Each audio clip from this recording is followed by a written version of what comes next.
I feel alone, isolated, present but misunderstood, not sure if anyone will understand. I felt helpless. I took on the responsibilities of someone much older than me, thinking it'd be alright, I can handle this and it'll be a safe place, but it truly wasn't. I've been working on this in therapy for the past 2 years.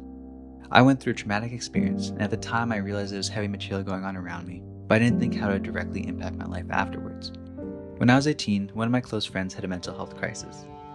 I knew they had struggled with their mental health, but witnessing it in person is a different type of experience.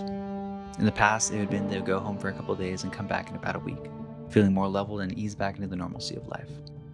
But this time, they needed to go to the hospital, as it was extreme.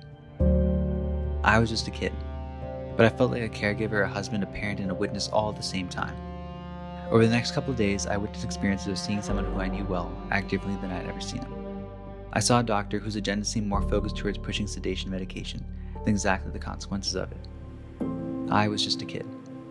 I was put in a position where I had to answer questions I should have never been asked. I was not a parent, I was not a husband, I was not a caregiver.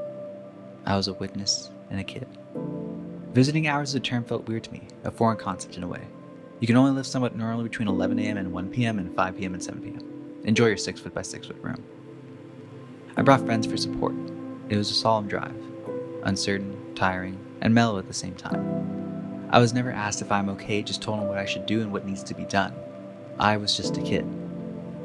3 months later, I went to therapy for the first time in my life. Each session over the next 8 weeks made the experience feel less heavy.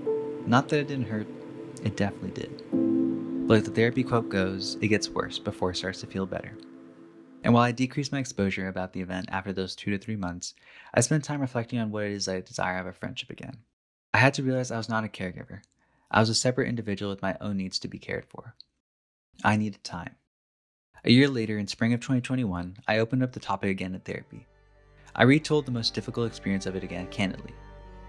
I laid down on the floor of my closet. My therapist queued in on my laptop since the pandemic didn't allow for in-person therapy, and I felt my heart race, my forehead tighten with each word I said aloud, making it a truer and truer statement. I suddenly felt the rush of sitting in that room again, being asked questions that I should have never been asked, and hearing cries of someone who wanted their friend to be okay. It was one of the lowest feelings I've had mentally in a long time. But at the same time, it relieved the pressure of holding it in me for so long. I'm now very much on a road to recovery.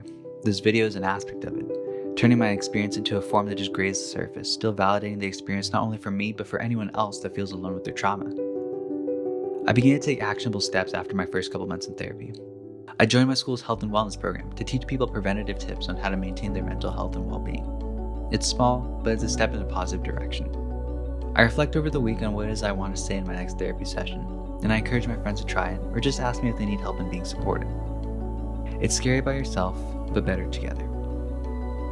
One of the takeaways that I have from my trauma is that my experience is valid, and while I cannot change that I went through it, I can take steps and strides towards living a life where I build off of it positively. In art, in creations, in community, in being myself again, at ease. You are not alone, your experience is valid, and you're not weak if you need support. You're not defined by this event, and most importantly, you are the trustworthy captain of your own ship.